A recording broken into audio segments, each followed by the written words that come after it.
is not investigated thoroughly and independently, we send a dangerous message that in this country, those who know too much are disposable, and those who steal public funds are untouchable. Maraming teorya ang lumalabas kung ano ang tunay na nangyari sa kanya. What exactly is the cause of her death? At hindi ho kasi maganda yung meron kaagad parang pronouncement ang DILG na no, there's no indication daw of foul play. Napakaaga po yung ganyang conclusion. Pinaniniwala ang misteryo pa rin ang pagkamatay ni Catalina Cabral, isang key figure sa flood control scandal. Pero naniniwala ang DILG na walang foul play sa kanyang pagkasawi. Teka muna, sabi ng Kamara, kailangan daw muna ng masusing investigasyon, kaya't naghain ng ilang mambabatas ng isang resolusyon. Tila isang political thriller ang tingin sa kaso ng ilang mambabatas. At ang iba pang potential witness, kailangan daw siguruhing ligtas. Magandang gabi, ako po si Pinky Webb. Ako naman si Willard Cheng. At ako si Corina Sanchez Rojas. Sa mga kaibigan natin sa Cebuano, maayong gabi. Simulan na natin ang agenda. Kaugnayan umano ni Maria Catalina Cabral at Eric Yap sa Ion Hotel mas lumutang pa. Abangan ang aming exclusive report. Kontratistang si Sally Santos nagbalik ng 15 million pesos sa DOJ. Nagsalita na VP Sara, hindi raw kailanman inutusan ng umano'y bagman na si Ramil Madriaga. Mga aligasyon, target lang daw idiskaril ang kanyang posibleng pagtakbo sa 2028. Executive Secretary Ralph Recto sinampahan ng plunder complaint. Dating PhilHealth President at CEO Emmanuel Ledesma sabit din. Bilyonaryo gaming boss atong ang formal nang kinasuhan kaugnay ng missing sa Bongeros case. Arrest warrant inaasahan anytime soon. Handang malugi former Governor Chavit Singson. Kinumpirmang balak bilhin ang Miss Universe franchise. Nananatili sa selda, hiling na house arrest ni dating Malaysian Prime Minister Najib Razak ibinasura ng korte. At after 2 years of dating, Olivia Rodrigo at Louis Partridge hiwalay na raw.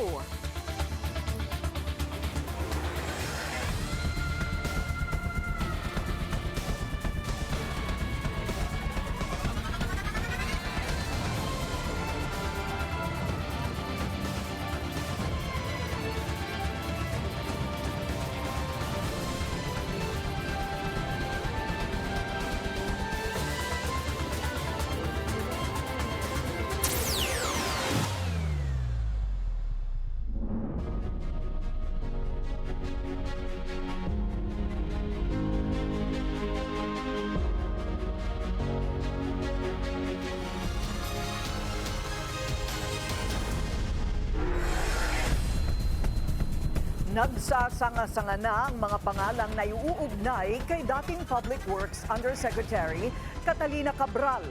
Isa sa mga sentro ngayon ng pagsisiyasat ng Bilyonaryo News Channel, ang Ion Hotel sa Baguio kung saan nanatili si Cabral bago siya nahulog umano sa bangin sa Tuba, Benguet.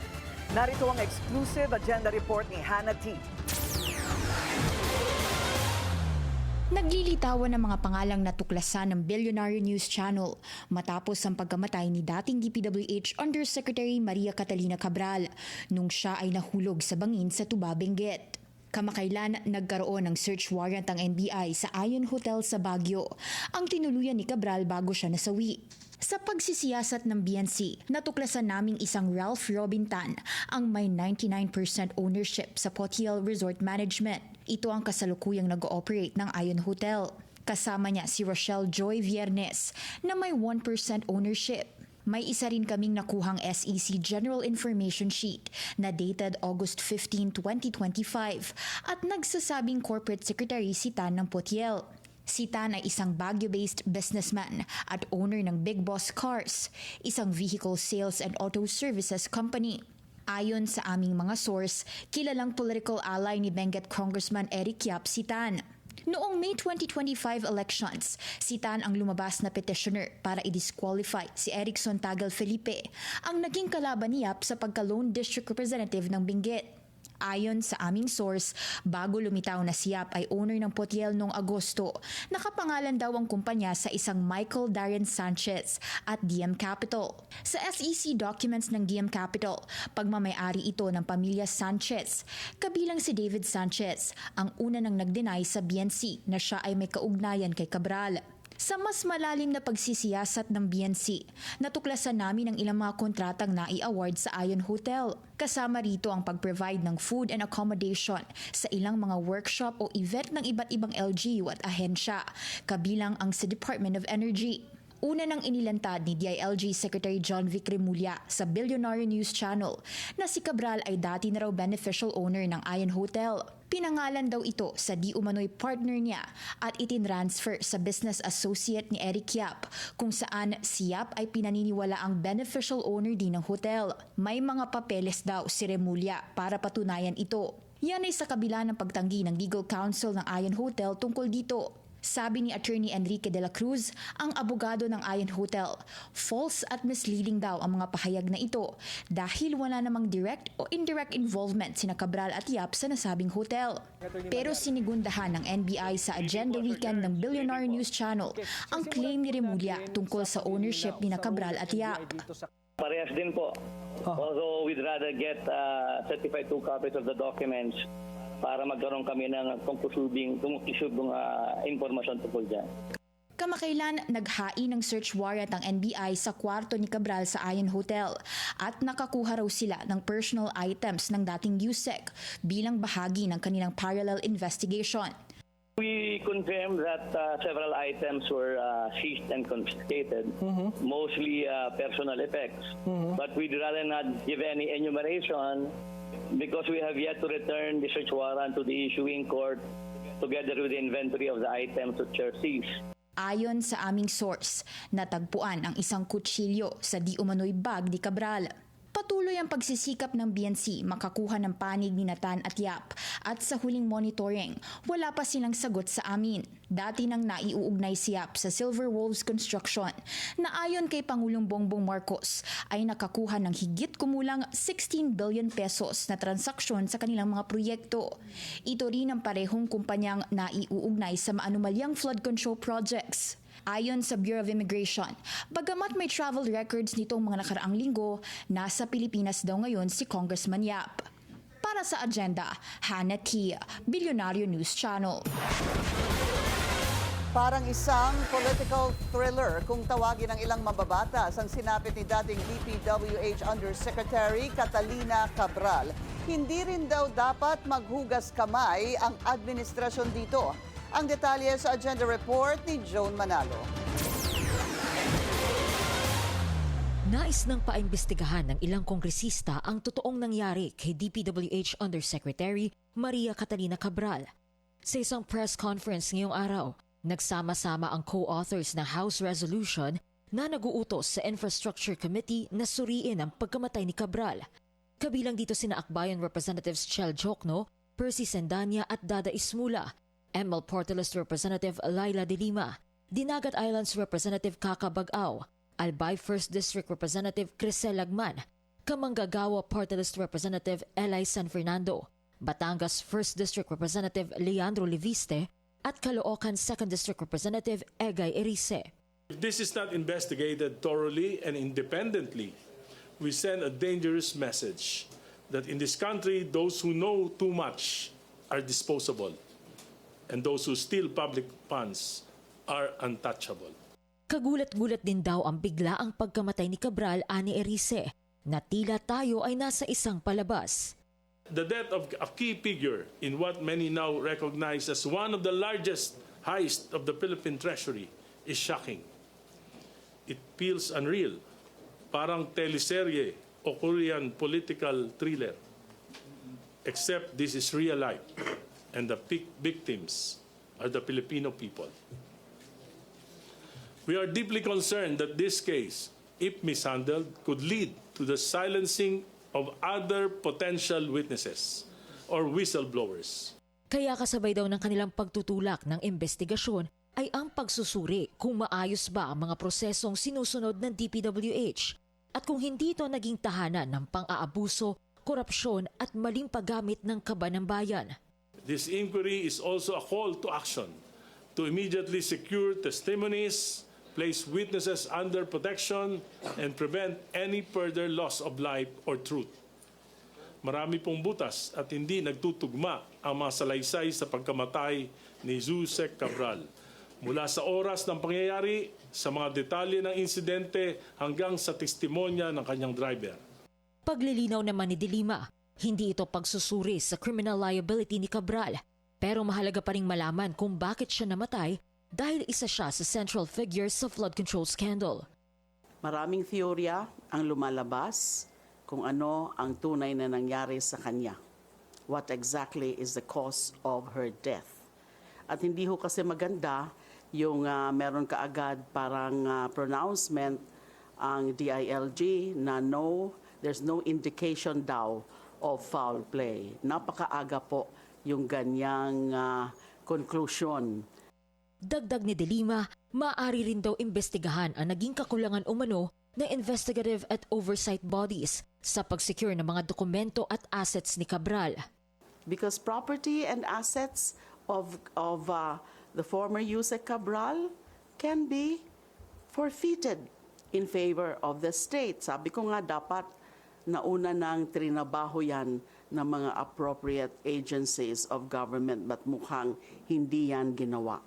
Giit naman ni San Fernando, malaking tulong sana sa pag-secure ng mga maaaring ebidensya at lahat ng maaaring may kinalaman sa insidente kung na-certify agad ni Pangulong Bongbong Marcos ang Independent Commission Against Infrastructure Corruption o ICAIC bill. Kaya aniya, hindi maaaring magmalinis ang Marcos Jr. administration sa nangyari kay Cabral. At dahil nga sa sinapit ni Cabral, mas tumindi pa ang laban ng mga kongresistang nagsusulong na maisabatas na ang ICAIC bill. Para sa Agenda, Joan Manalo, Billionario News Channel. Sensitibong balita, maaaring suicide ang pagkamatay ni former Yusek Catalina Cabral. Ito raw ang itinuturo ng ebidensya sa ngayon, ayon kay Acting PNP Chief Jose Melencio Nartates Jr. Pero hindi pa niya ito conclusive dahil ongoing pa ang investigasyon. Ganito rin ang posisyon ni DILG Chief John Vic Remulla. Ayon kay Remulla, wala pa siyang nakikitang indikasyon ng foul play. Hawak daw ngayon ni Batangas Representative Leandro Leviste ang kopya ng umano'y files ni dating DPWH Undersecretary Catalina Cabral na may kaugnayan sa flood control scandal.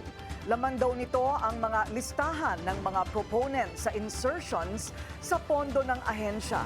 At kaugnay niyan ay makakausap natin ngayon Batangas 1st District Representative Leandro Leviste. Magandang gabi sa iyo, Congressman Leviste. Magandang gabi po, ma'am. Bakit po daw kailangan muna ng go signal ni Secretary Vince Dizon ng DPWH para ilabas ang mga dokumentong ito? So why not just make them public or maybe submit to the ICI or to the Ombudsman? Unang-una po, si Vince Dizon ang nagsabi sa DPWH na ibigay ito sa akin. Kaya courtesy naman po na hayaan ko sila muna magbigay nito sa ibang mga ahensya ng gobyerno at sa publiko. At actually, just an hour ago, I received a Viber message na nagpadala na rin ng update ang DPWH na ang files nila ay ibinigay na nila sa Ombudsman. Kaya yan po ay magandang progreso dahil sa mga inanunsyo natin.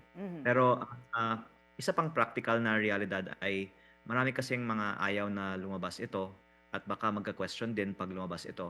Kaya pag ang DPWH mismo ang maglabas nito, mas siguro hindi ka-questionin ng ibang mga proponents bakit ito nilalabas. Kasi anyway, official channel ang maglabas. Okay, so just to be clear, you got hold of a USB or documents. Ano po ang inyong nakuha? May hard copy at may soft copy po. May hard copy at may soft copy, which you were saying, binigay po sa inyo ng DPWH? Opo, nung bagong halal pa lang po ako, tatanong na ako, tapos nag-unang meeting kami ni Yusek Cabral sa kanyang opisina June 11, tapos nagsulat ako August 11, tapos bumalik ako September 4 dahil bagong appointee si Secretary Dizon din, at nung nag-uusap kami ni Yusek Cabral, tinawagan niya at tinawagan din siya ni Sec Dizon, at sabi ni Sec Dizon pwedeng ibigay sa akin dahil sinabi ko naman, 'di ba, transparency ang gusto natin, at nag-agree naman po tayo. Kaya nagpapasalamat po ako, at dahil sa appointment ni Sec Dizon, ibinigay sa akin ang mga dokumentong ito. So, kumbaga parang ibinigay ng kusa ni Ms. Cabral, Yusek Cabral, yung mga dokumentong yon. Si Secretary Dizon po yung nagdesisyon na sabihin na, sige, ibigay mo na dahil gusto naman natin transparency. Okay, and you believe it to be authentic, ito pong mga nakuha ninyong mga listahan? Basta 110% ito po ang nakuha ko sa DPWH. Kung tama ba ang mga files ng DPWH, pwede silang magpaliwanag. Pero ayon sa aking research sa aking distrito, lahat ng mga proyekto na nandito ay tama. Yung mga alam kong ipinasok ng district congressman, nakalagay, allocable ng congressman. Yung mga ipinasok naman ng iba, nakalagay din, iba ang nagpasok. At base dito, sa tingin ko sa buong bansa, quite accurate po ang listahang ito. Okay, so ito pong listahan na ito ay opisyal na listahan ng mga nag-insertion. Ano yung allocable na ibig po ninyong sabihin? Ito po ay importanteng malaman ng publiko. Sa 721 billion pesos DPWH net, 401 billion ay allocable sa district congressman, at 320 billion ay allocable ng iba sa district congressman. At yung 401B, si district congressman ang bahala pumili, at sa aking distrito nga, nakikita ko, tama yung labeling kung ano ang pinili ng district congressman. Tapos, sa aking distrito, meron din mga extra budget na pinarking ng mga katulad ni Congressman Garjola at iba pang mga malalaking proponent, at yan din ang sinasabi na sa buong bansa, may mga bumibili ng pondo o may mga nakakakuha ng extra budget na nagpa-parking, pero hindi natin alam kung sino ito kung hindi natin tignan yung mga internal files ng DPWH.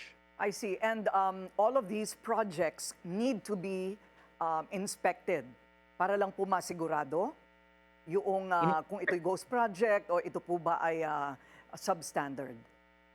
Actually, kaya ko nga gustong-gustong makuha ito ng ombudsman kasi ini-inspect na din naman nila talaga ang mga proyekto. Pero kung may ghost o substandard, hindi nila alam sino yung nagpapapondo.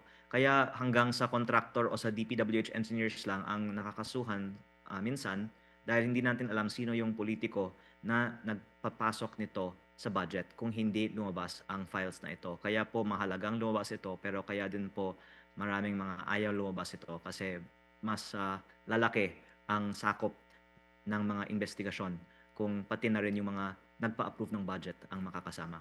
Opo. May mga nagsasabi kasi kung dadaan daw ito kay Secretary Dizon, who is a member of the cabinet, hindi kaya masanitize, mabawasan ang mga pangalan? Kaya po ang idea ko is sila ang maglabas para hindi naman din sasabihin na gawa ko lang ang listahang ito. Pero pag inalabas niya, pwede kong sabihin na yun talaga ang nakuha kong file galing sa DPWH. Kaya pwede naman tayong lahat mag-usap at sabay na lang ilabas, di ba? Pero ang maganda, official ang maglabas para hindi ko-questionin naman kung tunay ito o hindi. Napakarami daw pong mga pangalan nito at nabanggit na po ninyo sa isang panayam na kasama po ang ilang mga cabinet secretaries? Hindi lang po, pati ang undersecretaries at sa labas pa ng DPWH. Kaya talagang surprising ito kasi wala naman kinalaman ang ibang mga tao sa listahang ito sa DPWH. Pero ang lumalabas, parang nagbibigay lang talaga ang gobyerno ng flood control project para sa mga opisyal for whatever reason po. Basta pwede silang pumili ng kanilang sariling mga flood control project. Huling tanong na lamang po, mga kailan sa palagay ninyo, the timeline, kung kailan po lalabas ito for the public to see? Well, maganda nga na umaksyon kaagad ang DPWH at nag-announce na ibinigay na nila sa ombudsman ang files na ito. Baka pwede nating hintayan ng DPWH kung isa sa publiko din po nila ito. Maraming salamat po sa inyong oras, Batangas 1st District Representative Leandro Leviste. Maraming salamat po. Gobyerno raw ang may kasalanan sa pagkamatay ni Catalina Cabral ayon kay dating Chief Presidential Legal Counsel Salvador Panelo. Ang kanyang rason sa agenda report ni Attorney Karen Jimeno. Sinisisi ni former Chief Presidential Legal Counsel Salvador Panelo ang gobyerno sa pagkamatay ni dating Public Works Undersecretary Catalina Cabral. Sa At the Forefront ng Billionaire News Channel, sinabi ni Panelo dapat binigyan ng police protection si Cabral dahil mahalaga siya sa investigasyon ng flood control corruption scandal. She knows a lot about the distribution, the assignment of all these flood control projects. Then it should have immediately trigger to the minds of those who are investigating, like the congressional investigators, the members of Congress, the Ombudsman, the ICI, as well as the Department of Justice. They should have realized that this woman has to be alive at all costs. But the government, apparently, either of gross ignorance, incompetence, didn't even think about it. Giit ni Panelo, dapat bigyan ng proteksyon ang lahat ng mga tumetestigo sa maanumalyang infra projects. Marami silang pinapabayaan. Ay yung mga, like for instance, yung mga witnesses, like sino pa yung isa? Bernardo ba yun? O under police protective custody ba yun? Delikado rin ang buhay nun. Lahat ng mga witnesses that can point the finger to the mastermind or the brains behind all this anomalous projects, dapat sinisecure na nila.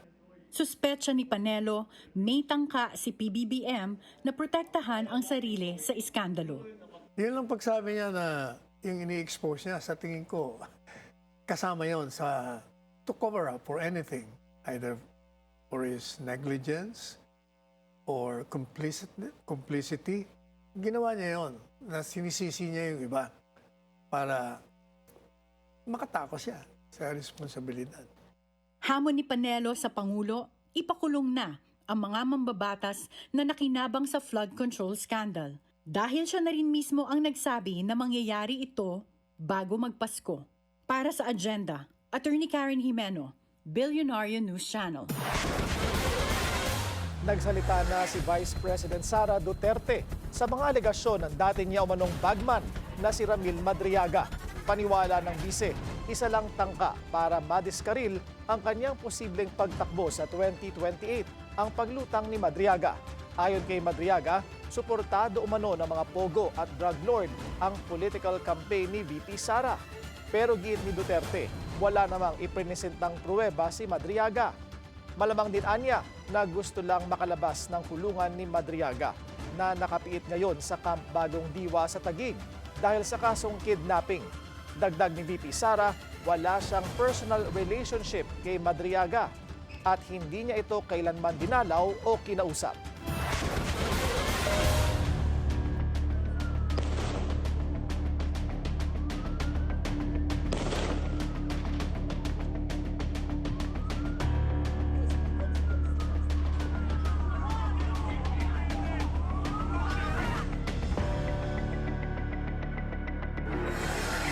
Umaapaw na ang galit ng mga Australiano dahil sa nangyaring Bondi Beach attack.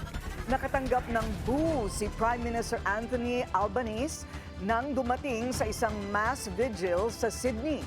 Ayon kasi sa mga kritiko, hindi sapat ang mga hakbang ng gobyerno para pigilan ang anti-Semitism, bagay na itinanggi ng pamahalaan.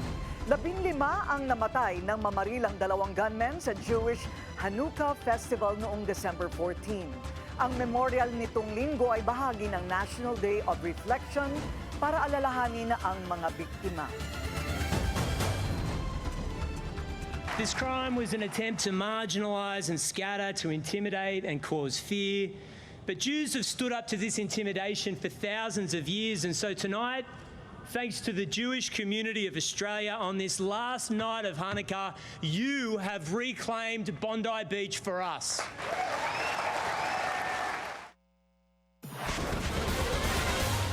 Nag-train umano ang Bondi Beach gunmen sa countryside ng New South Wales. Base ito sa bagong released fact sheet mula sa lokal na pulisya. Nilalaman ito ang ilang screenshot ng video ng firearms training ni Navid at Sajid Akram. Kuha raw ito noong Oktubre. Sa hiwalay na video, ginustify naman daw ng mga gunmen ang planong pag-atake sa Bondi Beach.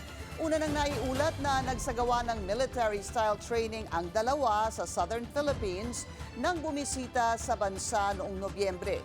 Itinanggi ito ng Eastern Mindanao Command. Panibagong legal setback para kay jailed former Malaysian Prime Minister Najib Razak. Ibinasura ng High Court ang kanyang hiling na tapusin ang 6-year sentence sa bahay. Una nang sinabi ng kanyang kampo na merong utos o royal addendum na pinapayagan ng house arrest. Pero ayon sa korte, invalid ang naturang order mula sa dating hari ng Malaysia dahil hindi nito sinunod ang procedure. August 2022 nang ikinulong si Najib dahil sa 1MDB corruption scandal. Sa Biyernes, ilalabas ang hatol sa kanyang ikalawang graft trial. Bilyonaryo gaming boss Atong Ang formal ng kinasuhan kaugnay ng missing sabungero case. Susunod yan sa agenda.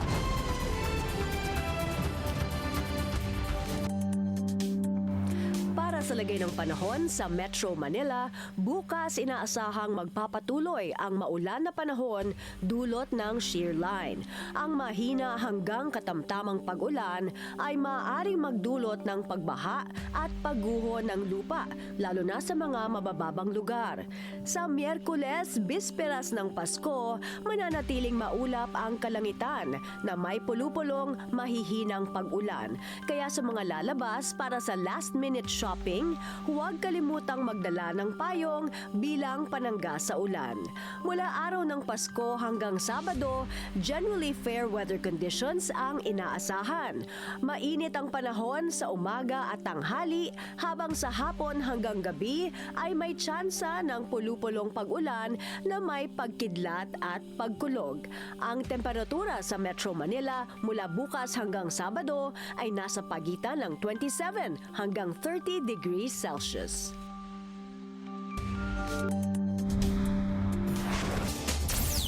Traffic check muna tayo ngayong Lunes sa EDSA Guadalupe. Mabilis ang daloy ng mga sasakyan sa north and southbound lanes.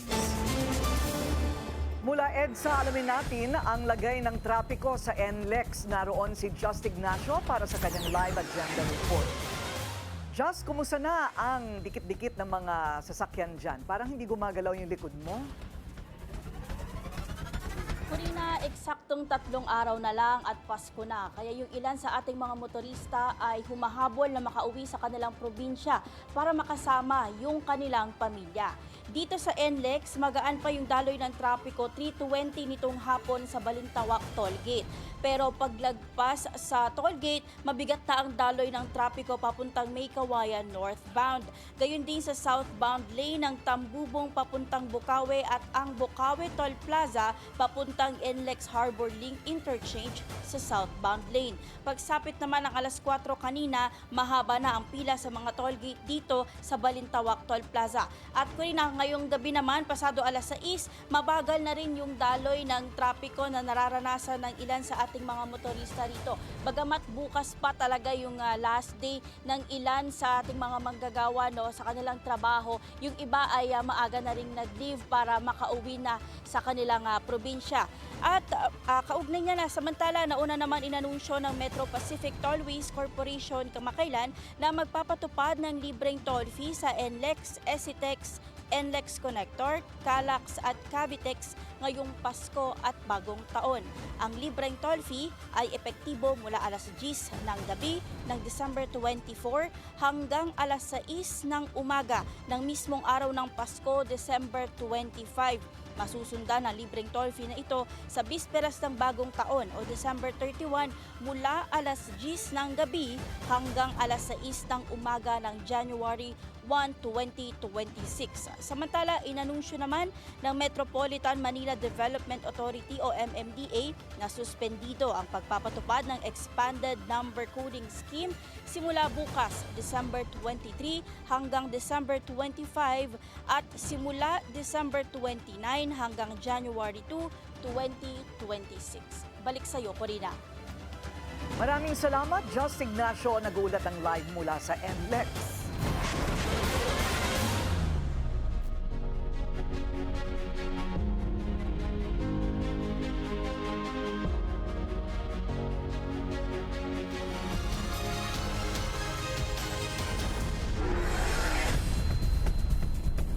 Lumalalim ang koneksyon ni former DPWH Undersecretary Catalina Cabral kay Engineer David Sanchez. Iniuugnay ngayon si Sanchez sa Spider One Construction na nakasungkit ng bilyon-bilyong kontrata mula sa DPWH sa loob ng 7 taon.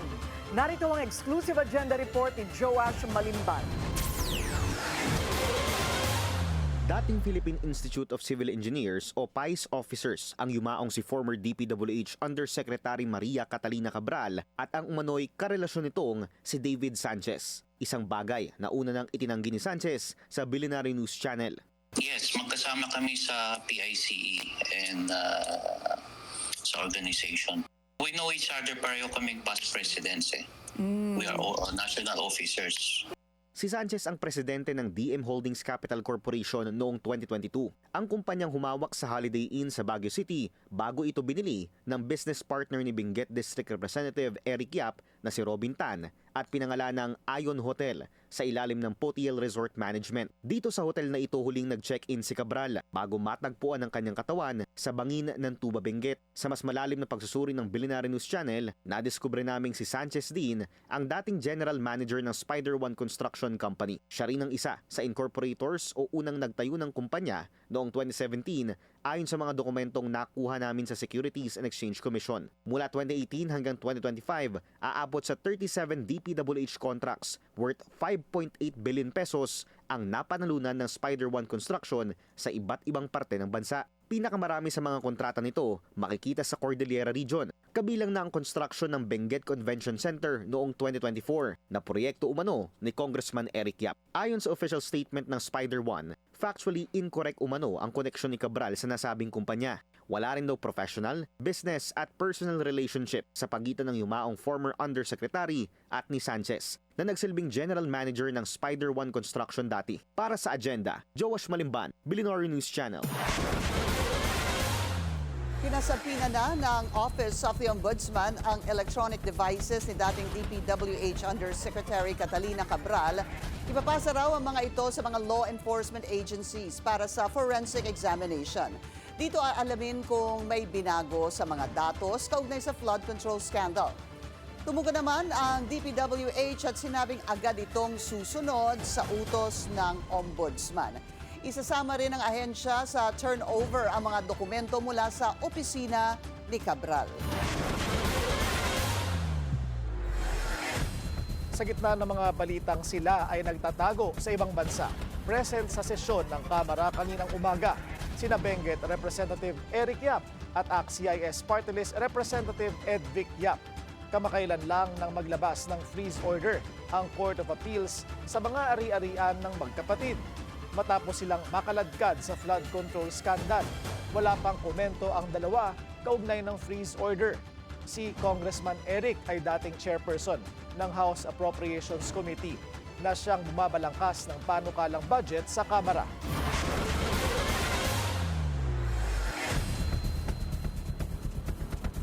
Umabot na sa sampahan ng kaso ang issue sa fund transfer ng PhilHealth.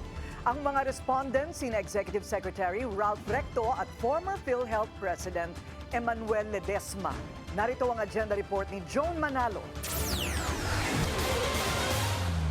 Inireklamo ng isang koalisyon sa Office of the Ombudsman sina Executive Secretary Ralph Recto at dating PhilHealth President at CEO Emmanuel Ledesma. Kaugnay ito sa umano'y illegal transfer ng 60 billion pesos na PhilHealth Reserve Funds sa National Treasury. Kabilang sa mga reklamo ang technical malversation, plunder at grave misconduct. Pasado alas 8 ng umaga, dumating ang mga miyembro ng Save the Philippines Coalition sa tanggapan ng Ombudsman. Paliwanag nila, mali ang ginawang paglipat ng pondo mula sa PhilHealth dahil violation ito ng PhilHealth Charter at Universal Healthcare Law. Dapat daw kasing mapunta ang reserve funds ng PhilHealth sa benefits ng mga miyembro nito o sa reduction ng kanilang mga kontribusyon. Ginamit sa ibang purpose other than the original purpose of the fund. So, under the decision of the Supreme Court, illegal po yung mga kapitansyonel. Kaya yung po ang dahilan po ang nagsamtabi kasong malversation, plunder, and anti-graft violation. The reason na silang dalawa, it's because si Executive Secretary Recto, siya ang nag-issue ng memorandum circular to have it really the reserve fund, which was supposed to be in the nature of a trust fund for the purposes of answering the PhilHealth claims of patients, was transferred and then nilagay doon sa Treasury to answer for those unprogrammed appropriations. Si Recto ang Finance Secretary nang mangyari ang fund transfer noong 2024. Sa isa namang desisyon dated December 3, iniutos na ng Korte Suprema sa gobyerno na ibalik sa PhilHealth ang 60 billion pesos na pondo nito dahil nilabag daw ng fund transfer ang ilang probisyon ng saligang batas. Kaya hinihiling din ng mga complainant ang agarang pagpataw ng preventive suspension kina Recto at Ledesma at maisampa ang criminal information laban sa dalawa sa Sandigan Bayan. Agad naman naglabas ng pahayag si Recto patungkol sa issue. Anya, nirerespeto niya ang karapatan ng bawat isa na dumulog sa mga korte at makikipagtulungan daw siya sa Office of the Ombudsman sa oras na magsimula na ang preliminary investigation. Bukas din daw si Recto na sagutin ang mga isyong inalabas ng Save the Philippines Coalition. Pero hindi rin daw siya magugulo ng tinatawag niyang political noise at mananatili raw na prioridad ang kanyang trabaho. Kaya hahayaan na lang daw niya ang kanyang mga abogado na tugunan nito. Wala pang pahayag si Ledesma tungkol sa issue. Para sa Agenda, Joan Manalo, Billionario News Channel.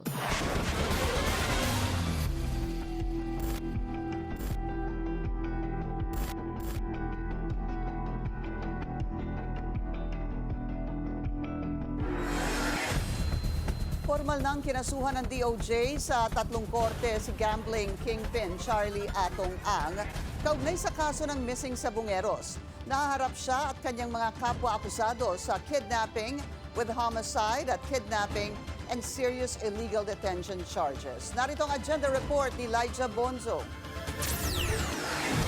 Kinumpirma ni Department of the Interior and Local Government Secretary John Vic Remulla na anytime soon, posible nang magkaroon ng arrest warrant laban kay bilyonaryo gambling boss Charlie Atong Ang. December 9 nang ilabas ng Department of Justice ang resolution nitong nagsasabing nakakita sila ng prima facie evidence na sasapat para i-indict si Ang on 10 counts of kidnapping with homicide at 16 counts of kidnapping with serious illegal detention kaugnay ng missing sabongeros case. Nitong nakaraang linggo, nagsumite na ng motion for reconsideration ang legal counsel ni Ang na si Attorney Gabriel Villarreal na iginigiit na inconsistent sa mga naipresentang ebidensya ang naging pagpapasya ng DOJ. Sa kanilang pahayag, sinabi nitong confident ang kampo nilang pabulaanan ang mga anilay malicious and fabricated claims ng whistleblower na si Julie Dondon Patidongan. Sa 120-page resolution ng DOJ, dinismiss nito ang mga kinakaharap na kaso ni Dondon maging ng kapatid nitong si Ella Kim at kapwa inadmit bilang state witnesses sa ilalim ng DOJ Witness Protection Program. Ayon sa DOJ, ang pag-i-issue ng arrest warrant ay nasa kamay ng mga korte kung saan isinumite ang mga impormasyon ng kaso at sa kasong ito ay nasa Regional Trial Courts ng Lipa City sa Batangas at sa Santa Cruz at San Pablo sa Laguna. Ayon kay Attorney Villarreal, sakaling isawalang bahala ng DOJ ang MR nila, dapat maging handa ang ahensya sa posibleng consequences ito sa kaso. Sabi naman ng DOJ, bagaman wala pang nasasabing aksyon ng departamento dito, mandato silang magbigay ng tugon sa loob ng 30 araw. Para sa agenda, Elijah Bonzo, Billionaire News Channel. Pinagtibay ng Korte Suprema ang murder conviction ng 3 pulis dahil sa pagkamatay ni Kian De Los Santos. Naharap sila sa reklusyon perpetua at pinagbabayad ng 275,000 pesos na danyos sa pamilya ng biktima. Ayon sa korte, malinaw na napatunayan ang lahat ng elemento ng murder, partikular ang treachery o ang pag-atake sa biktima sa paraang hindi nito kayang ipagtanggol ang kanyang sarili. Sa pagsusuri kay Kian, 5 tama ng bala ang nakita sa katawan. 2 dito ay sa ulo. Napatay siya sa umano'y anti-drug operation sa Caloocan noong 2017 sa ilalim ng Duterte administration. Mahigit 1 buwan ng missing in action si Senador Bato de la Rosa matapos umugong ang umano'y arrest warrant niya mula sa ICC. Kaya naman na-aksyon na si dating Senador Antonio Trillanes. Narito ang agenda report ni Hannah T. Maghahain daw ng ethics complaint si former Senator Sonny Trillanes laban kay Senator Bato de la Rosa. Yan ay kapag hindi pa rin siya pumasok sa Senado hanggang sa matapos ang regular session nila bandang June o July ng 2026. Inihayag yan ni Trillanes sa Agenda Weekend ng Billionaire News Channel. Para ma-expel siya dahil hindi siya pumapasok. Yan ang mandato niya at pag hindi niya ginawa yan, ay meron siyang dereliction of duty, ika nga. Kaya pwede siya ma-expel. Higit 1 buwan ng absent ang senador at una nang sinabi ni Senate President Tito Soto na kung may pagdududa ang isang individual sa serbisyo ng isang mambabatas, pwede siyang maghain ng ethics complaint laban sa senador. Nagsimulang mag-absent si De La Rosa nang ihayag ng ombudsman na may ICC warrant na raw laban sa kanya. Siya ang nooy PNP chief sa panahong ikinasa ni dating Pangulong Rodrigo Duterte ang madugong kampanya kontra droga. Hindi kinumpirma ni Trillanes sa BNC kung nag-e-exist ang nasabing warrant. Hayaan na natin si Bato mag-decide kung meron ba o wala. Di ba? Kung walang warrant, sabi ng mga government agencies, wala. Therefore, you don't have any reason to be absent. Mensahe ni Trillanes kay De La Rosa, for the sake of his peace of mind, sumuko na lang daw ang senador. Samahan na lang niya si Digong doon sa Dahig kasi sila naman talagang dalawa yung magkasabwat kaya nangamatay yung libo-libong mga Pilipino. Yan ay para raw may kakwentuhan ng dating Pangulo sa The Hague, Netherlands. Sinusubukan pa rin naming kumuha ng pahayag mula kay De La Rosa tungkol dito. Para sa agenda, Hannah T. Billionaire News Channel.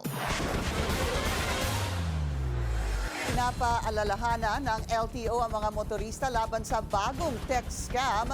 Ang modus, may traffic violation daw ang mga biktima. Ang detalye sa agenda report ni Just Ignacio. Isa ka ba sa mga nakatanggap ng text na may violation ka raw sa LTO? Pues hindi ka nag-iisa. Umani ng mahigit 3 million views ang TikTok video na ito matapos i-share ng content creator na si Breezy ang sunod-sunod na text sa kanya at kanyang mga kasamahan na galing umano sa LTO. Okay, so lahat kami sabay-sabay na huli ng LTO. Ayan o. Violation, LTO today, LTO today, today, ayan. So, huwag kayong papaniwala dito mga tol kasi scam yan. Literally, ang pag-click nyo yung link. 2 minutes ago. 2 minutes ago, LTO, ayan. Lahat sila, sabi sa text, may unsettled violation dahil sa paggamit ng cellphone habang nagmamaneho. May multa silang tig 1,000 pesos na kailangan daw bayaran sa loob ng 24 oras. Dahil kung hindi, posible silang patawan ng penalty o suspensyon o di kaya naman ay isailalim sila sa LTMS alarm. Huwag nyo i-click yung link na yan kasi pag click nyo yan, makukuha yung details nyo. Tapos may ilalagin kayo dyan, makukuha lahat ng details nyo. So, huwag kayong papaano sa LTO na peke. Ayan, peke yan. Ayon kay LTO Chief Marcos Lacanilaw, ang ganitong mga text ay isang uri ng phishing scam.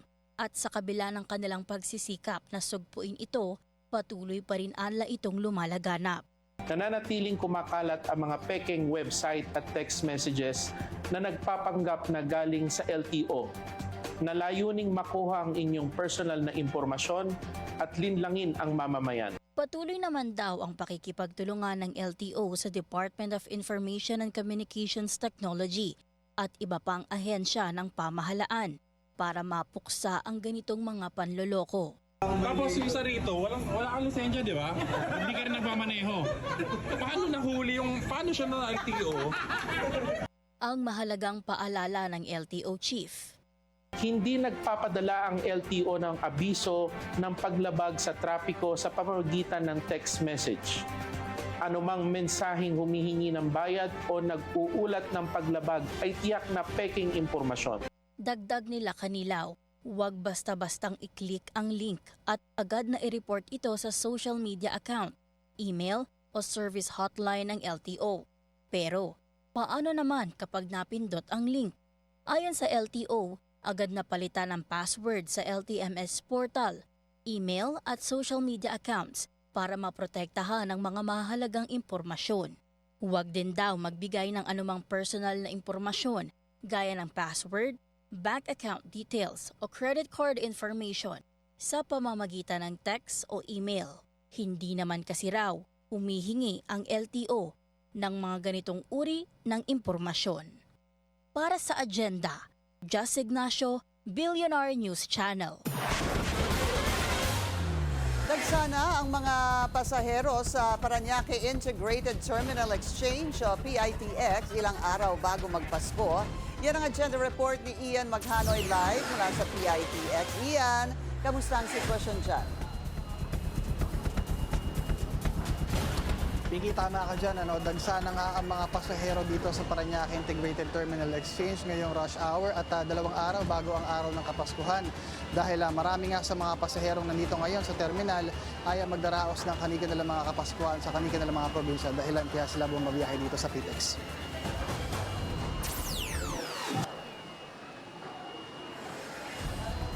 Pinky, as of 6 p.m. ay pumalo na sa 156,307 ang kabuuang bilang ng mga pasahero na lumalabas-pasok dito sa Parañaque Integrated Terminal Exchange ngayong Lunes. Dahilan para ang ilan sa mga pasahero ay magsiksika na sa mga boarding pass, kabilang na ang pila sa mga ticketing booth na bukas pa raw ng madaling araw magiging available ang biyahe ayon sa ilang mga pasahero. Kaya sa boarding pass na lang ang ilang mga pasahero na magpapalipas ng gabi upang hindi nila maubusan ang biyahe.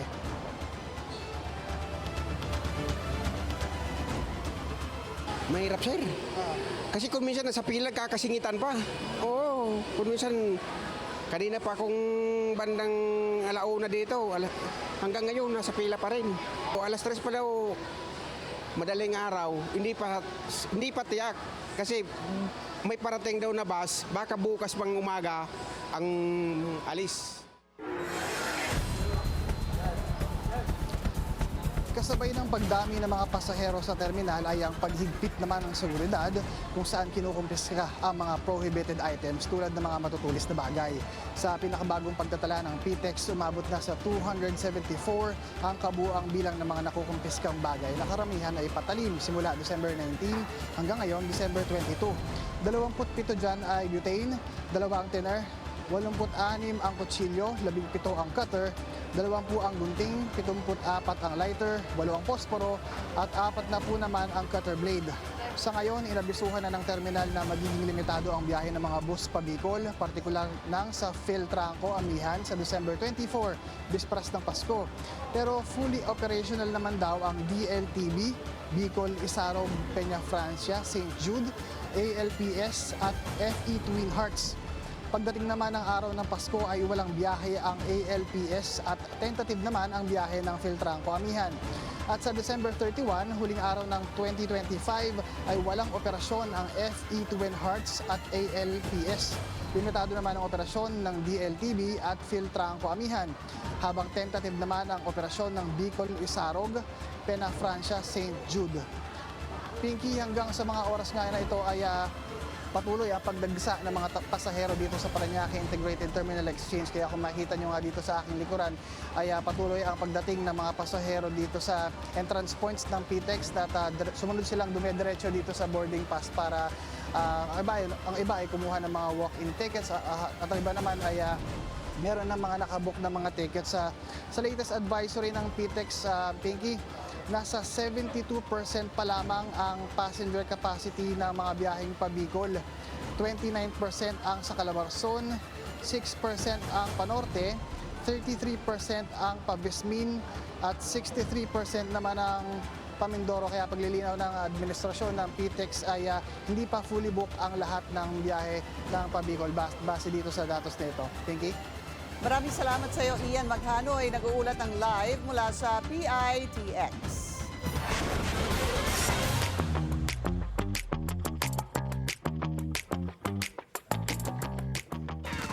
Another alleged celebrity breakup that has shocked the internet world. After 2 years of dating, hiwalay na umano sina Olivia Rodrigo at Louis Partridge. They called it quits a few weeks ago, ayon sa The Sun.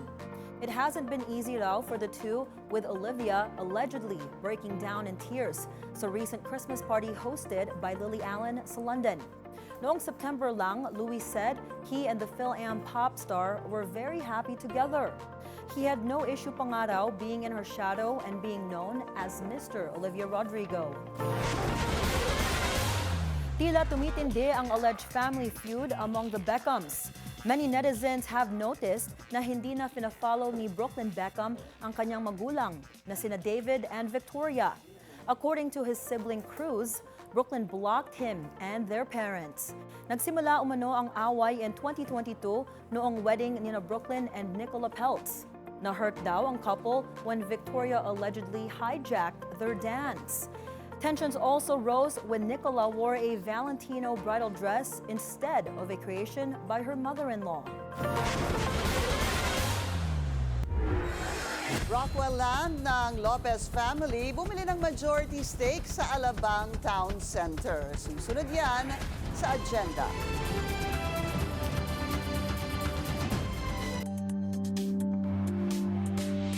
Para naman sa lagay ng panahon sa Metro Cebu, bukas asahan ang maulan na panahon sa syudad.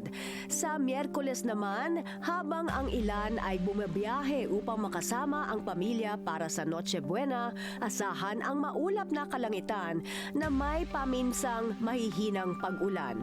Kaya kung lalabas, siguraduhing hindi lamang pagkain o regalo ang dala, magbaon din ng payong o jacket bilang proteksyon laban sa ulan. Sa Huwebes, muling makararanas ng maulan na panahon ang Metro Cebu. Ang katamtaman hanggang malalakas na pagulan ay maaaring magdulot ng pagbaha at pagguho ng lupa, kaya't pinapayuhan ang lahat na mag-ingat. Samantala sa Biyernes at Sabado, mas gaganda ang panahon sa Metro Cebu, perpekto para sa paghahanda sa nalalapit na bagong taon. Ang temperatura sa Metro Cebu mula bukas hanggang Sabado ay maglalaro sa 26 hanggang 31 degrees Celsius. Traffic check ulit tayo. Sa EDSA Mega Mall, bumper to bumper ang mga sasakyan sa northbound lane, light to moderate naman ang southbound lane.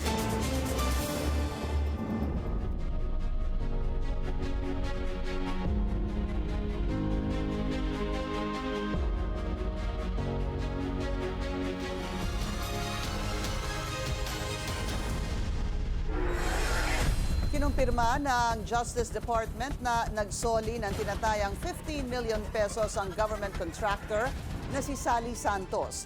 Si Santos ang may-ari at manager ng Sims Construction Trading na una nang nadawit sa flood control scandal.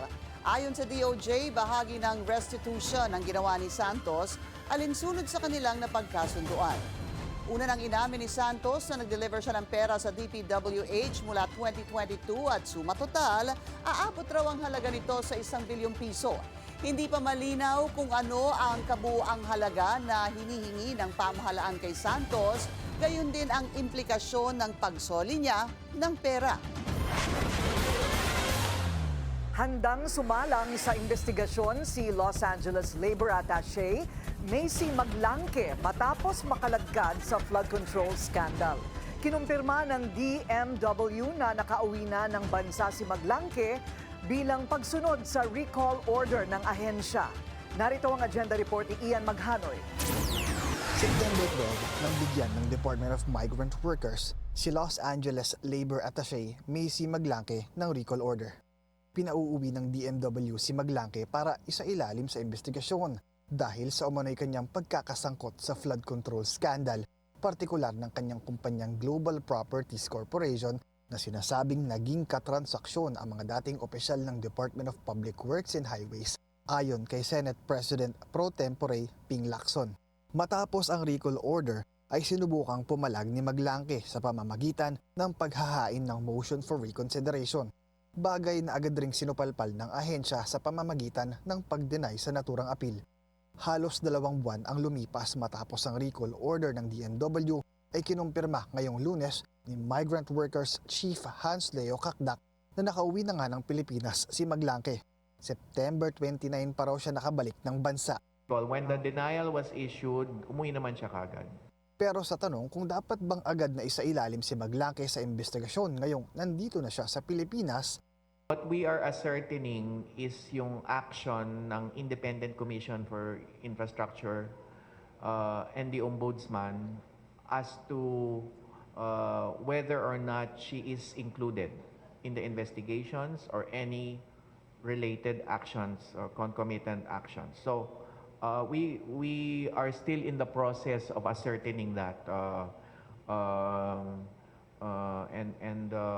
Yun nga, yun naman ang purpose kaya siya nanumbalik, just in case she will be made available or should be made available for the investigation. Sa ngayon, sinabi ni Migrant Workers Assistant Secretary for Social Services Maria Regina Gallas sa Billionario News Channel na naghihintay na lamang ang ahensya ng imbitasyon sa anumang investigating body para tuluyang maimbestigahan si Maglangke. Para sa agenda, Ian Maghanoy, Billionario News Channel.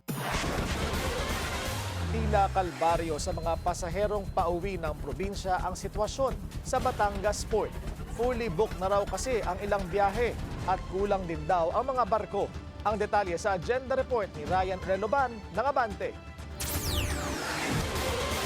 3 araw bago ang Pasko, ininspeksyon ni Philippine Ports Authority o PPA General Manager Jay Santiago ang Batangas Port bilang bahagi ng kampanya na Oplan Biyahe Ayos Pasko 2025. Ang Batangas Port ay isa sa pinakamalaking pantalan sa buong bansa, kung saan dito sumasakay ang mga nagmumula sa NCR papunta sa iba't ibang probinsya sa Visayas, Mindanao at iba pang probinsya sa Southern Luzon. Nagsisilbi rin itong pangunahing daungan ng mga malalaking shipping company. Sa unang pag-iikot, bumungad agad kay Santiago ang mahabang pila ng mga sasakyan na isasakay sa Roro. Agad niyang kinausap ang mga ito at humingi ng pasensya dahil sa mabagal na pag-usad ng pila. Pasensya lang ko kasi tinanong ko naman doon, ang queuing time naman pala nila doon every 10 minutes kasi lalo na kung walang ticket. So baka kailangan pagpapunta na magti-ticket dito ng diretso na kayo. Pacheck ko ha. Pasensya lang po. Pagpasok naman sa mga ticketing booth, tila na inis at napakamot sa ulo si Santiago dahil sa mahabang pila at kumpol-kumpol na tao. Ilang biyahe na kasi ang fully book, kabilang na ang shipping lines na To Go, Montenegro at Starlight.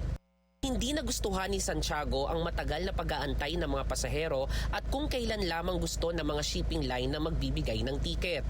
Kaya naman agad niyang inutos kay Batangas Port Manager Aurora Mendoza at sa lahat ng shipping lines na bigyan ng mga tiket ang mga pasahero at lagyan na lamang ng araw at oras na biyahe. Ayoko na may naghihintay dyan na magti-ticket yung shipping line kung kailan nila gusto. Basta pag pumunta dyan, dire-diretso ang process ang ticket kung kailan next available na bakante.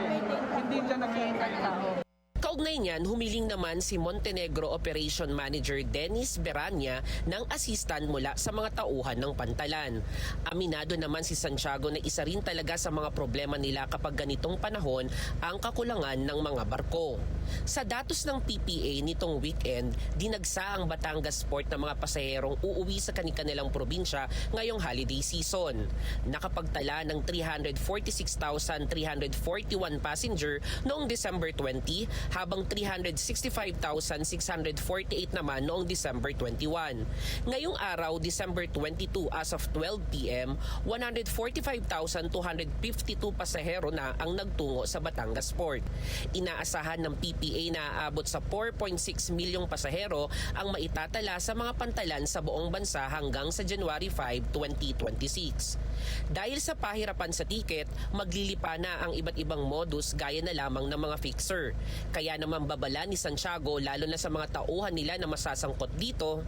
Kung may tauhan kami mismo, PPA, either security guard o port police, tatanggalin ko on the spot. Wala nang argumento yon.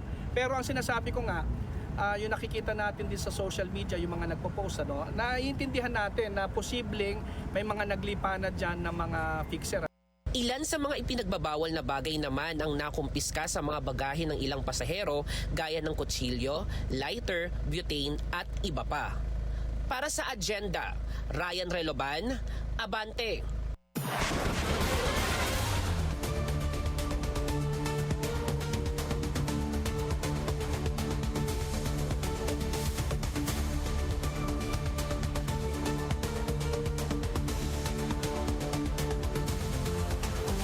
Ganap ng majority shareholder ang Lopez-owned Rockwell Land sa Madrigal-led Alabang Town Center. Binili kasi ng real estate company ang 74.8% stake sa shopping complex para sa long-term expansion plans nito. Aabot sa 21.6 billion pesos ang transaksyon sa pagitan ng mga Lopez at Madrigal.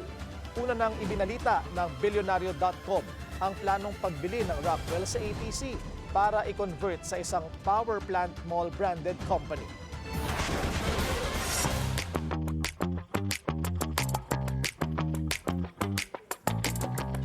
Keep doing good things and be kind. Ito ang mensahe ni Miss Grand International 2025 Emma Tiglao as she holds a meet and greet with fans sa San Francisco.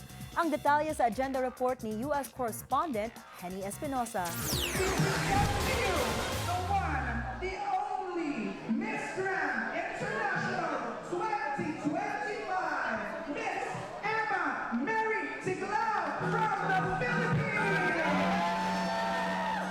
Isang maagang pamasko para sa maraming Filipino-Americans sa Bay Area ang personal na makilala at makasama si Miss Grand International 2025, si Emma Mary Tiglao, sa ginanap na meet and greet sa Seafood City sa South San Francisco nitong linggo ng hapon. Ang 31-year-old beauty queen ay magpapasko dito sa Bay Area, ang kanyang unang pagbisita upang personal na pasalamatan ang mga Filipino-American supporters na naging mahalagang bahagi sa kanyang tagumpay. Masaya din siyang makasama ang kanyang kapatid na nag-migrate na dito. Thank you so much. Maraming salamat po sa pagpunta. With all your support, with all your prayers, we got another victory. We got a back-to-back victory for Miss Grand International. All your sacrifices, remember that all your stories, the journey that you've been through, lahat po yan nagmamatter. And I am so proud of you, and alam niyo po kayo yung quiet heroes ng Philippines. Ayon kay Emma, nakaka-relate siya sa maraming Filipino-Americans dahil naging OFW din siya. I work as an OFW in Cambodia.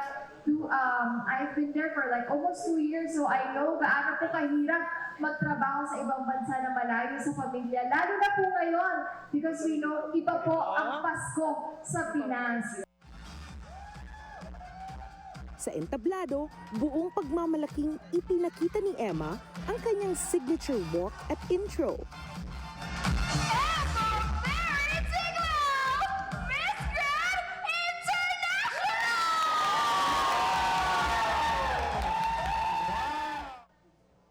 hindi rin nagpahuli ang mga batang Filipino-Americans na inspiradong sumunod sa yapak ng beauty queen. Ladies and gentlemen, please welcome Miss Little Grand International.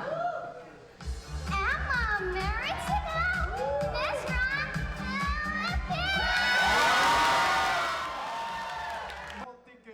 Naglaan din si Emma ng oras upang personal na makilala ang kanyang mga supporters, nakipagkwentuhan at nagpa-picture sa komunidad. We organized this event to give back to the community, especially to the Filipino community who supported our queen, Miss Grand International, Miss Emma Tiglao. Of course, being Kapampangan, she's also hails from Pampanga. We want to support her 100%. Ayon naman kay Stacey Flores, isang local beauty queen na nangangarap ding sumali sa Miss Grand International, malaking inspirasyong hatid ni Emma, lalo na sa paraan ng kanyang paninindigan at advokasya. I love how energetic she is. I love how truthful she is, and I just love her platform, her advocacy, and the way she eloquently say herself and communicate to others. Para kay Emma, handa na siyang gampanan ang mga tungkulin at responsibilidad na kaakibat ng kanyang titulo. I am really excited and ready for all the duties and responsibilities as your Miss Grand International. Of course, we will not forget our advocacy. It's promoting peace, not just in the Philippines, but all around the world. Ngayong Kapaskuhan, may mensahe rin siyang nais ipaabot sa lahat. And my wish for Christmas is that I hope that us Filipinos, well, not just Filipinos, the people all around the world will just keep supporting each other. And I hope that we will keep on doing good things so that we will not dwell on the bad things that is happening around us. So just keep doing good things and just be kind. This one, it's like a story of hope and inspiration for all of us. Ang pagbisita ni Emma ay isang taus-pusong pagbabalik loob bilang pagpupugay sa komunidad ng Filipino-American na nagbigay ng suporta sa kanya sa pandaigdigang entablado. Para sa agenda, Henny Espinosa, Billionaire News Channel, South San Francisco, California.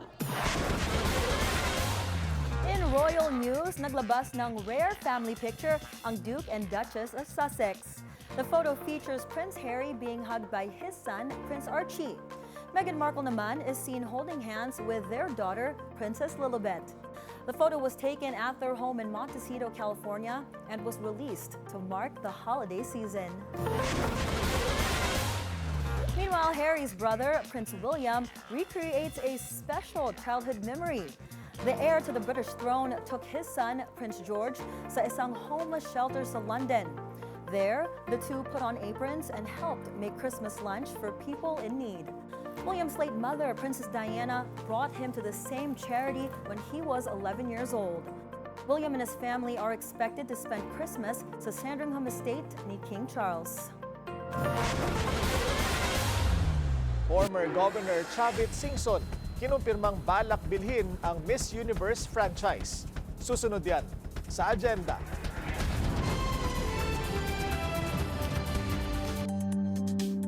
Para sa lagay ng panahon sa Metro Davao, mula bukas hanggang Huwebes, inaasahang makararanas ng maulap na kalangitan na may mahihinang pag-ulan at localized thunderstorms. Pagdating ng Biyernes, patuloy na makakaapekto ang ITCZ sa Mindanao na magdadala pa rin ng maulap na panahon at paminsang mahihinang pag-ulan. Samantala, sa Sabado, muling inaasahan ang maulan na panahon sa Metro Davao. Ang mahina hanggang katamtamang pag-ulan ay maaari pa ring magdulot ng localized flooding, kaya't pinapayuhan ang publiko na manatiling alerto. Ang temperatura sa Metro Davao mula bukas hanggang Sabado ay nasa pagitan ng 25 hanggang 34 degrees Celsius.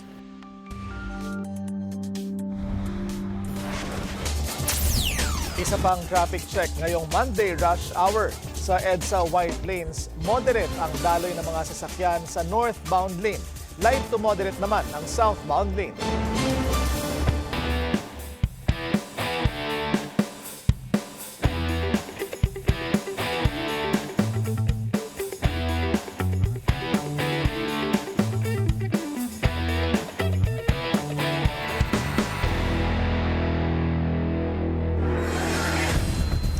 6th place overall ang Pilipinas sa 33rd Southeast Asian Games na isinagawa sa Bangkok, Thailand.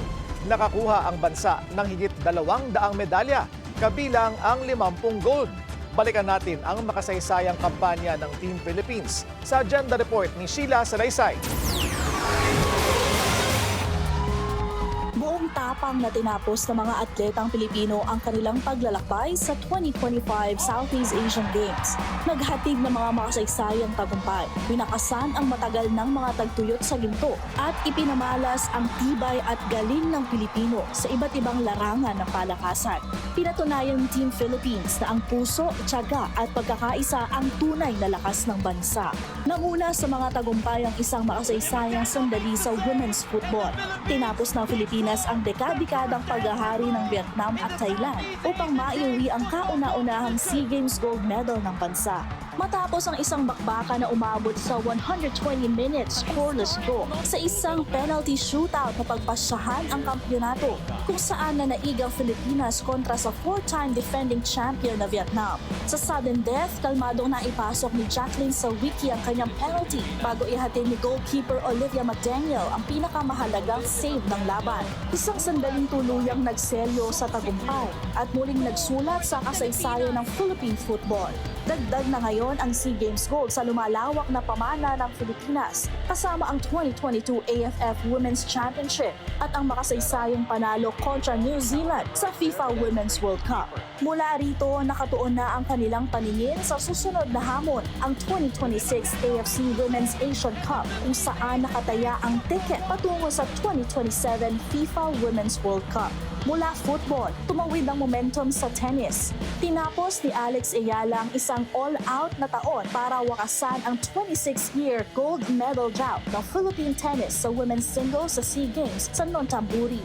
Sa panalong ito, naging ikatlong Pilipino lamang si Ayala na nag-uwi ng gintong medalya sa women's singles, kasama ni Pia Tamayo at Maricris Fernandez. Isang ganap na breakthrough year para sa Rafa Nadal Academy graduate na nagbunga rin ng kanyang kauna-unahang WTA title at career high world ranking number 50. Umuwi si Ayala na may isang ginto at 2 tanso, malaking pag-angat mula sa kanyang 3 tansong medalya noong 2021. Big year, big win. Sa athletics, muling pinatunayan ni Ernest John PJ Obiena ang kanyang paghahari sa Timog Silangang Asya matapos makamit ang record-breaking na ika-4 na sunod na gintong medalya sa men's pole vault. Sa Supa Chalasay National Stadium sa Bangkok, nilampasan ni Obiena ang bagong SEA Games record na 5.70 meters sa kanyang unang attempt. Matagumpay na naipagtanggol ang corona at tinapos ang isang roller coaster na taon sa pinakamagandang paraan. Ang kanyang personal best na 6 meters ay nananatiling patunay ng kanyang world-class na antas. Sa boxing, si Yomir Marshall ang naghatid ng nag-iisang gintong medalya ng Pilipinas matapos manaig sa men's 80 kg final. Naitala ng Tokyo Olympic bronze medalist ang kanyang ika-5 SEA Games gold. Patuloy na patunay ng kanyang dominasyon sa rehiyon. Sa basketball, nanatili sa Pilipinas ang korona ng regional domination. Winalis ng Gilas Pilipinas ang gintong medalya sa parehong men's at women's 5-on-5 events. Sa men's division, matagumpay na naipagtanggol ang titulo matapos ang isang comeback win kontra host Thailand. Binura ang 13 puntos na kalamangan upang makuha ang ika-20 SEA Games gold sa kabila ng mga biglaang pagbabago sa lineup dulot ng eligibility rules. Sa women's side, nagsagawa ng redemption run ang Gilas Pilipinas Women na natiling walang talo sa buong torneo upang mabawi ang corona matapos ang silver finish noong 2023. Sa pagtatapos ng 33rd Southeast Asian Games, malinaw ang mensahe. Muling nagharing may bigat ang Pilipinas sa podyo. Pinagtitibay ang katayuan nito bilang pangunahing puwersa sa regional sports. Para sa Agenda, Sheila Salaysay, Billionaire News Channel. Higit isang linggo bago ang pagsalubong sa bagong taon, tiniyak ng mga otoridad na ligtas ang mga paputok sa tinaguriang fireworks capital ng bansa. Pinangunahan ni Bulacan Governor Daniel Fernando ang inspeksyon sa mga tindahan sa Bukawi. Naroon din ang ilang PNP officials kabilang si Acting Chief Police Lieutenant General Jose Nartates. Iginiit ni Fernando ang kahalagahan ng pag-regulate sa bentahan ng paputok. Pinaiigtin din daw ang kampanya laban sa pagbenta ng illegal fireworks online. Kinondena ni Cardinal Luis Antonio Tagle ang korupsyon ng pangunahan ng Simbang Gabi Mass sa St. Peter's Basilica. Sa ulat ng CBCP News, kinwestiyon ni Tagle kung bakit maraming gising kapag may pagkakataong magnakaw. Pero pagdating daw sa plano ng Panginoon, everyone is asleep. Hinikayat ni Tagle ang mga Katoliko na huwag kumapit sa limpak-limpak na pera at napakaraming followers. Dapat anya naka-align ang mga desisyon sa buhay sa Panginoon. Libo-libo ang dumalo sa misa ni Tagle sa Vatican.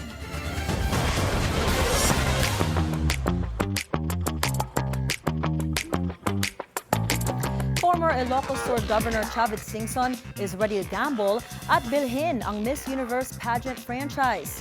In the face of controversies, paano niya kaya ito balak patakbuhin? Alamin natin sa agenda report ni Pierre Pastor.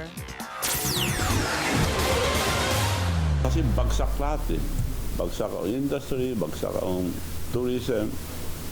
And the worst is bagsak ang foreign investment. So, mayroon ng patakbuhin ng... Ito raw ang dahilan ni former Governor Luis Chavit Singson kaya't napagpasyahan niyang bilhin na ang Miss Universe pageant franchise. Posible raw ito makatulong para maibalik ang atensyon ng mundo sa Pilipinas. Naging successful naman daw noong nag-sponsor siya sa naturang pageant noong 2017. 500 million pesos worth of media mileage daw ang nakuha ng bansa mula dito. At sa gitna ng maraming kontrobersiya na kinahaharap ng Miss Universe, hindi ito ikinababahala ni Singson. Kung sakaling mabili nga niya ang prangkisa, aayusin na lang daw ng mapipiling komite ang mga bagong rules sa pageant para hindi maulit ang mga naging problema nito. Sa dinami-dami ng maaring pasuking investment, mas pinipili raw ni Singson ang Miss Universe dahil buong mundo raw ay nakatutok dito. At kapag nandito na daw ito sa Pilipinas, maaring mabalik muli ang atensyon ng mundo at foreign investments sa bansa. Kukunin namin para pagandahin ng Pilipinas, hindi para kumita. Number one, maski maluwi kami, basta maganda, okay lang. Ngayong darating na Enero, makikipagpulong ang mga opisyal ng Miss Universe kay Singson. At kapag daw the price is right, go na ang susunod na Miss Universe pageant sa Pilipinas. Para sa Agenda, Pierre Pastor, Billionaire News Channel. And that's it from my end. I'm Monique Tuzon. Back to you, Karina, Pinky, and Willard. Nakaka-excite naman yung listahan na hawak-hawak ni Kong Leandro, no?